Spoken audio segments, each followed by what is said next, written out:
네, 안녕하세요. 최동석입니다. 어제 민주당 전당대회를 보면서 쭉 다 훑어봤습니다. 좋은 얘기가 많았고요. 역시 어, 당원들이 성숙해 있다는 것을 알게 됐죠. 좋은 결과가 나왔습니다. 매우 바람직한 이 지도부를 만들어냈죠. 아주 좋은 현상이고요. 그래서 제가 그 채팅창에도 잠깐 썼지만 문제가 제가 이 강의 시간을 줄여야 되는데 그걸 지금까지 곧 한 1년 동안 못 줄이는 것 같습니다. 그래서 특단의 조치를 취해서 그 댓글창에 1시간이 가까이 오면 저도 계속 이렇게 떠들다 보니까 그걸 못하고 있어요. 제가 채팅창도 잘 못 보고, 그러니까 1시간 가까이 되면 채팅창에 좀 와글와글 이제 1시간 다 됐다고 빨리 끝내라고 이렇게 그 신호를 저에게 보내주시면 고맙겠습니다. 자, 그러면 시작해보죠.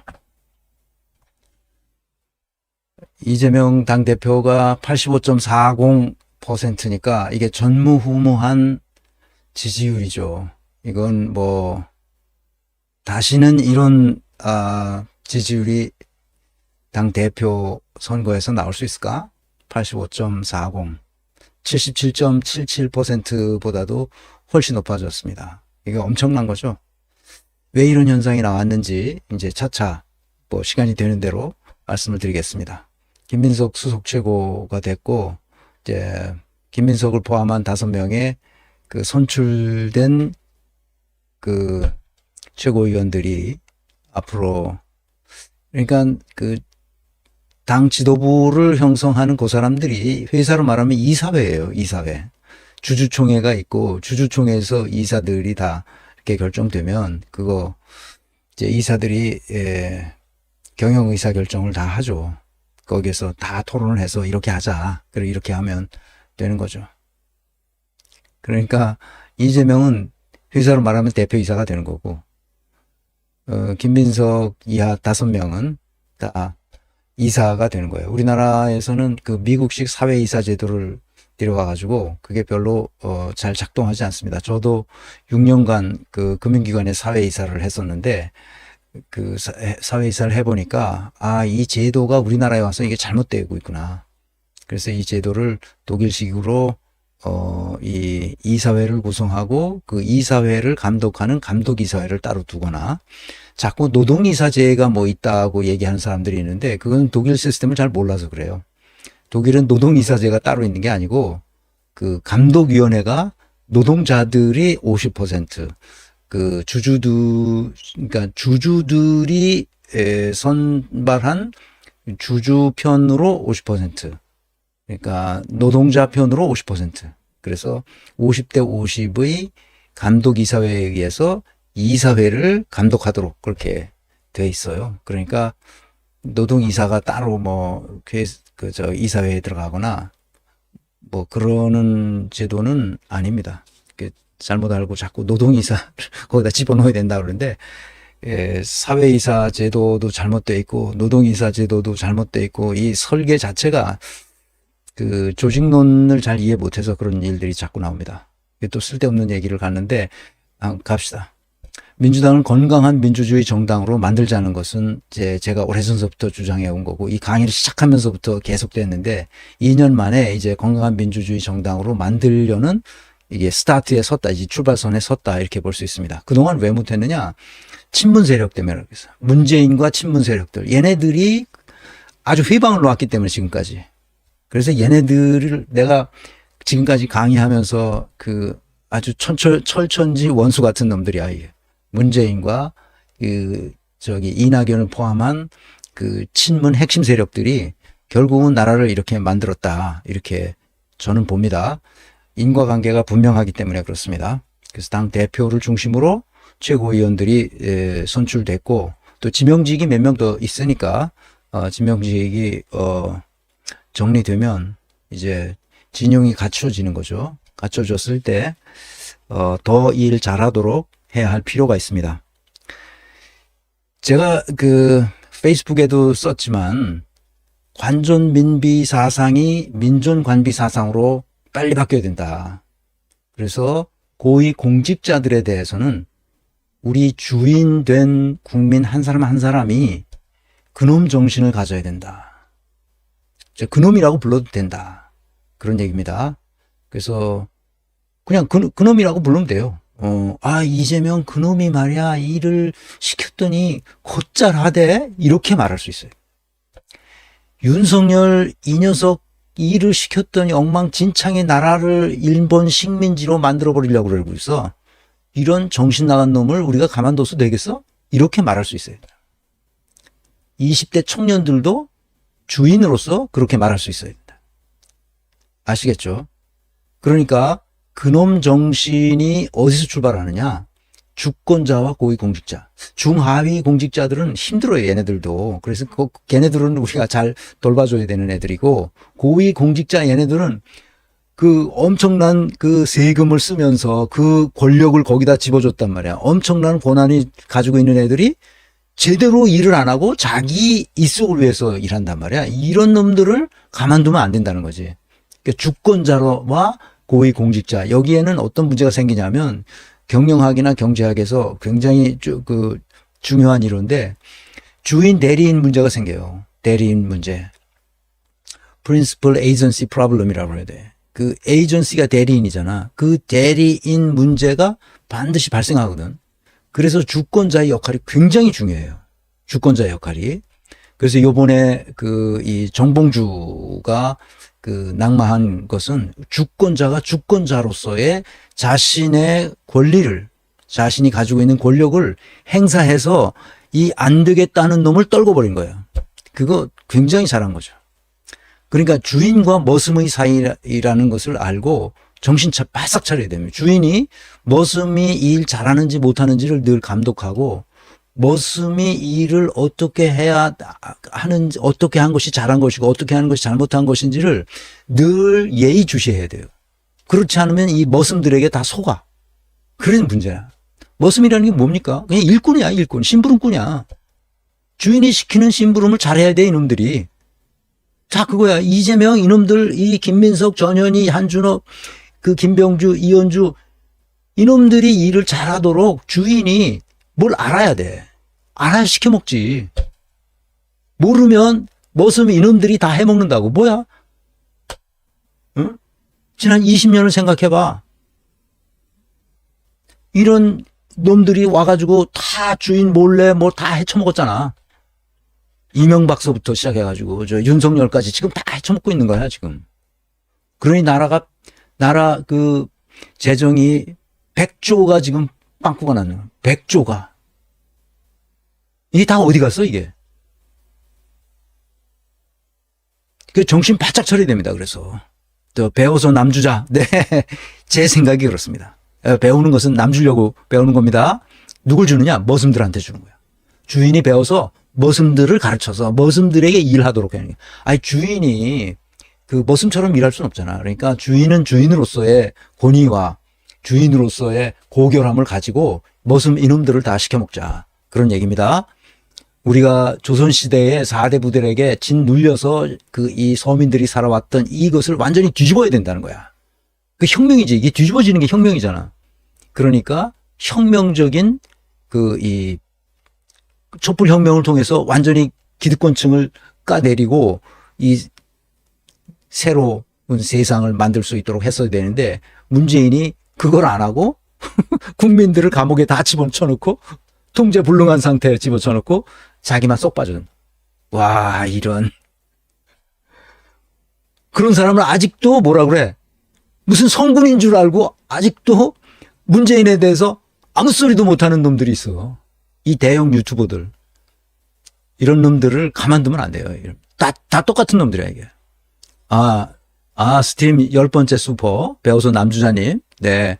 축하합니다. 함께 축하해 주세요. 감사합니다. 그게 다시 무슨 말이냐, 이게. 갑을관계야, 갑을관계. 이게 우리나라에만 있는 거지. 이게 주인, 머슴, 이 갑을, 이런 얘기를 하는 것은 이 유럽에서는 이게 성립되지 않아.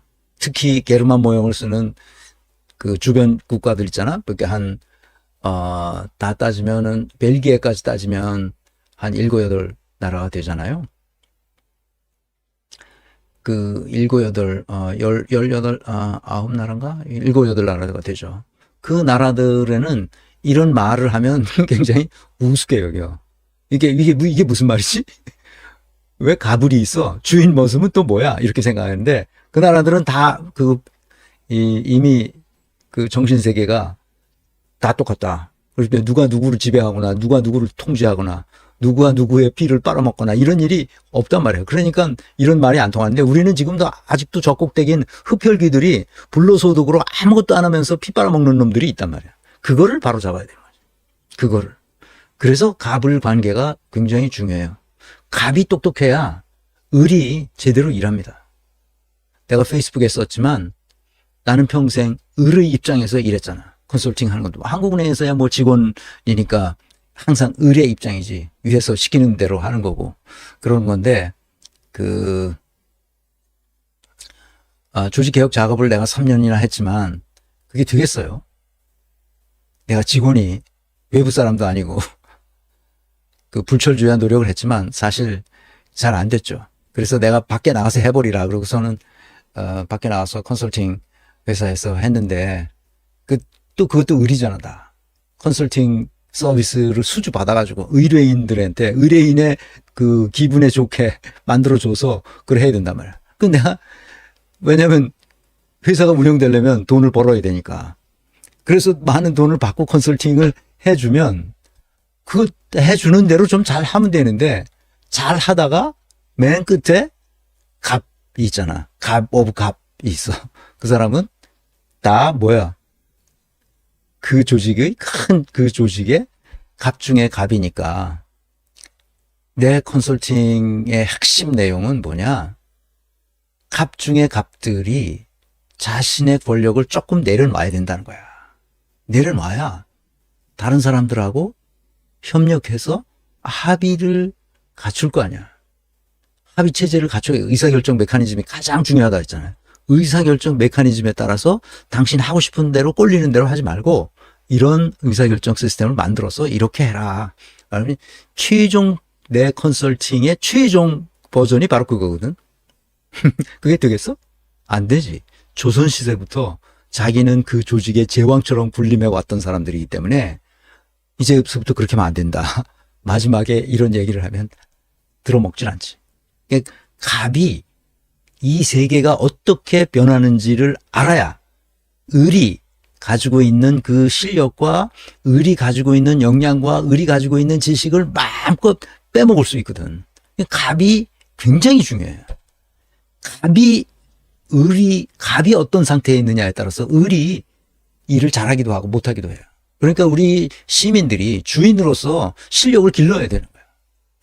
민주주의가 뭐라는 걸 알아야 되는 거야. 그래서 얘네들 머슴들이 일을 제대로 못한다? 그러면 불러다가 엉덩이를 걷어차는 거지. 그 수밖에 없는 거야. 똑바로 하라고.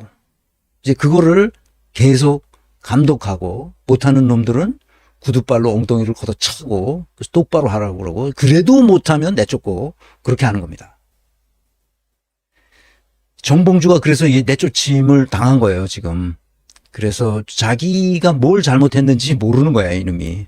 그래서 이제 처음부터 이제 다시 새 출발 선상에 서 있으니까 이제 시민들이 차차 공부하면서 얘네들이 일을 잘 하도록 그렇게 하는 게 중요합니다. 지금까지는 잘 해왔고요. 그래서 을이 일을 잘하게 하는 것이 중요합니다. 갑이 실력을 가지고 있어야 을이 일을 잘한다. 일 못하는 놈이 눈에 보인다. 일 못하는 놈을 나중에 동기부여 몇 번 해봐도 안 되면 자르면 된다. 평생 을의 입장에서 일해본 사람으로서의 아주 구구절절한 얘기입니다. 우리가 갑 아니야, 이제. 이젠 완전히 갑이 됐잖아. 그러니까 을들을 완전히 투명하게 일할 수 있도록 그렇게 해야 됩니다. 그게 그냥 당연히 그렇게 해야 되는 걸. 그렇게 해야 됩니다. 그래서 수십 년 동안 나치 시대를 경험했던 독일인들이 나치와 결별하는 과정을 보면 우리가 어떻게 해야만 이 독재 시대, 그 다음에 식민지 시대, 그 다음에 이 조선 시대, 이 잘못된 관행, 잘못된 그 구조와 시스템들을 바꿔서 어떻게 하면 그 구시대적인 발상에서 벗어날 수 있을지 그거를 생각해야 됩니다. 그렇지 않으면 안 되죠. 독일 사람들 어떻게 하냐? 아예 형법에 집어넣었어요. 형법에 뭐라 그러냐? 나치 시대에 또는 홀로코스트와 같은 그런 비참한 상황에 대해서 조금이라도 미화하거나 조금이라도 그것을 그때의 관습, 그때의 습속을 그대로 따라하는 사람들이 있다면 그것을 형법으로 다스립니다. 형법에 그렇게 돼 있어요. 독일 형법에. 나치 시대에 홀로코스트와 같은 인종주의적인 말이라, 인종주의인 태도. 여러분 이렇게 하잖아. 하일 히틀러. 여기 눈높이로 자기가 이렇게 하는 게 하일 히틀러잖아. 하이 히틀러가 하일입니다. 하일 히틀러요. 하일이라는 무슨 뜻이냐? 그 여러 가지 뜻이 있는데 그 거룩한, 완벽한, 완전한, 그 이 신성한 뭐 그런 뜻이야. 하일리는 그 신성한 그런 뜻이야. 하일리. 그러니까 하일 히틀러 그러잖아. 그러니까 선생님들이 교실에서 초등학교 학생들한테 야 이거 아는 사람 손 들어봐. 그러면 손 들을 때 이렇게 들지 못하게 합니다. 어떻게 드냐? 이렇게 들어요. 이거 아는 사람 그러면 이렇게 들어요. 이렇게 요 손가락 보이시죠? 손가락 하나로 듭니다. 지금도 그래요. 그러니까 그렇게 과거에 있었던 습속을 완전히 끊어야 됩니다. 완전히 끊어야 돼요. 지금 서서히 끊어지고 있어요. 그 친문 세력들, 문재인과 친문 세력들. 그러니까 그 사람들이 했던 그 관행을 완전히 뒤집어 엎어야 돼요. 그렇지 않으면 그 민주적인 정당, 건강한 민주적인 정당으로 태어나기가 어렵습니다. 국힘당 애들은 어떻게 하든 상관없이 여기는 무조건 당원 중심의 정당으로 빨리 가야 됩니다. 자, 이제 정봉주가